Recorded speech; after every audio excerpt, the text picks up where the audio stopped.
Okay, so we've got some really compelling stuff to dig into today.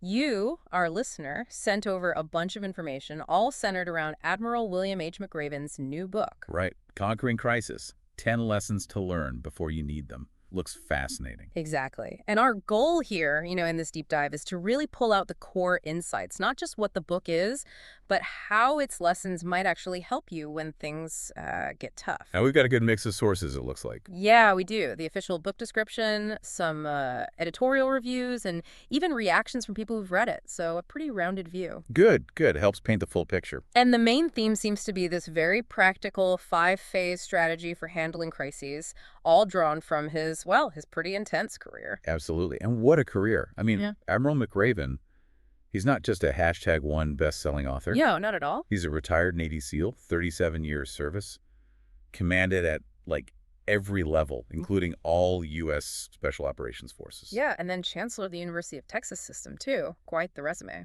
It really is. Yeah. So his credibility on, handling pressure situations, it's pretty much undeniable. Couldn't agree more. And when you think about the kinds of crises he's dealt with, Mm-hmm. from those, incredibly high-stakes military operations like failed hostage rescues, Yeah, intense to staff. something completely different like student unrest on a university campus, it shows a huge range. That's the foundation of the book, it sounds like. 40 years dealing with things going sideways. Exactly. Decades in the fire, learning what actually works. And the book structure, you mentioned the 5 phases. That seems key. It does. Assess, report, contain, shape, and manage. He breaks it down. And the important thing is, these aren't just like vague concepts, right? They're presented as actual steps. Concrete steps, yeah. The idea is you follow them sequentially to, well, not just get through it, but maybe even come out stronger. A roadmap for chaos. I like that framing. Me too.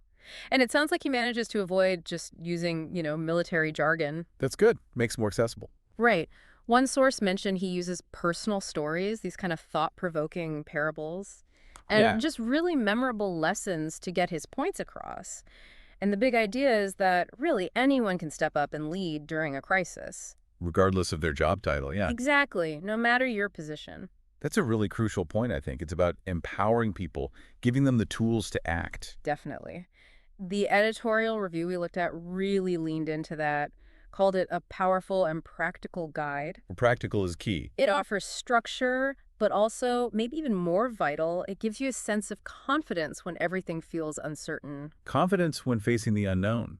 Yeah, who doesn't need that? Right. And the review also noted the clarity and conviction in his writing. So it's clear, easy to follow. Seems so. Yeah. And it's not just about reacting. It's about being prepared beforehand, building up resilience, Proactive, not just reactive. and leading with a sense of purpose. Mhm. Plus, they mentioned the writing style is really engaging, valuable for professionals, students. Basically, anyone facing adversity. Pretty much anyone, yeah. That accessibility is so important. It bridges that gap, between these sort of extreme military situations and the everyday crises we might face. Shows the principles are the same underneath it all. Exactly. The underlying principles hold true. We also got some direct feedback from someone who actually listened to the audio version. Oh, okay.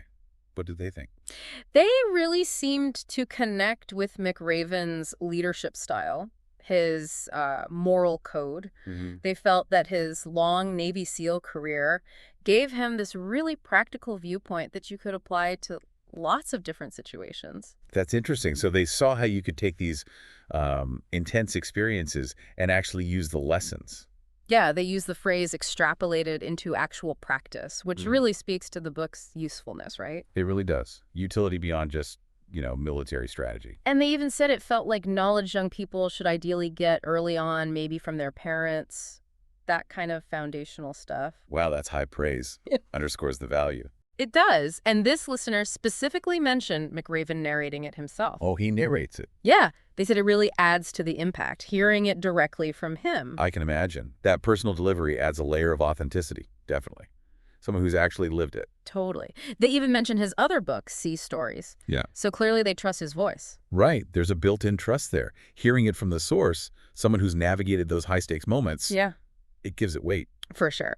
And then another reader we heard from, they echoed that idea of making complex stuff easy to grasp. Through stories again. Yeah, through relatable stories. They made the point that, okay, most of us haven't commanded special ops. Right, haha. Thankfully, maybe. But McRaven apparently has this knack for making those experiences and the lessons learned feel relevant to our lives. That highlights the power of good storytelling, doesn't it? Mm. Grounding principles in real examples, even extreme ones, makes them stick. It makes them tangible. Exactly. Tangible and relatable, even if your own crises look very different. And this reader also said it's valuable whether you're like an individual contributor on a team or someone in a formal leadership role. Reinforces that broad applicability again. It's Wow. not just for the person in charge. Okay, so let's try and boil this down. Key takeaways for you, the listener. First, it really sounds like Conquering Crisis gives you a solid framework. That 5-step process. Assess, report. Contain, shape, manage. Yeah. A structure to use when things get tough. It's not just flailing, it's a process. Exactly. It shifts you from just reacting to actually managing the situation. Gives you a sense of direction when things feel chaotic. Provides some control, maybe. Okay. Okay, second takeaway. Even though it comes from his military background, Which is pretty intense, yeah. the lessons about leadership, about resilience, they seem really adaptable, universally applicable. It's not just for generals or SEALs.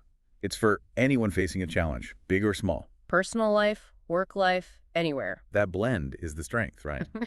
High-stakes experience translated into wisdom you can actually use day to day. Taking those hard-won lessons and making them relevant for you.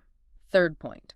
Sounds like it's actually a good read. Engaging, not dry. Yeah, engaging. Thanks to those personal stories, his clear explanations, it's not going to feel like homework. That storytelling aspect makes the lesson stick, connects on a human level. It's not just intellectual understanding. Right.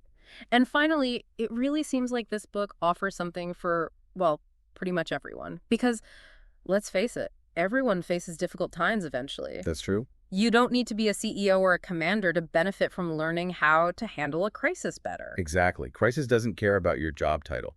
Developing that ability to navigate tough moments with clarity and confidence, that's valuable for everybody. So, summing it all up then, based on these sources, Conquering Crisis seems to offer both practical tools and inspiring stories. Actionable strategies alongside the human element. Helps you get ready to navigate those difficult times. The whole point is learning the lessons before you desperately need them.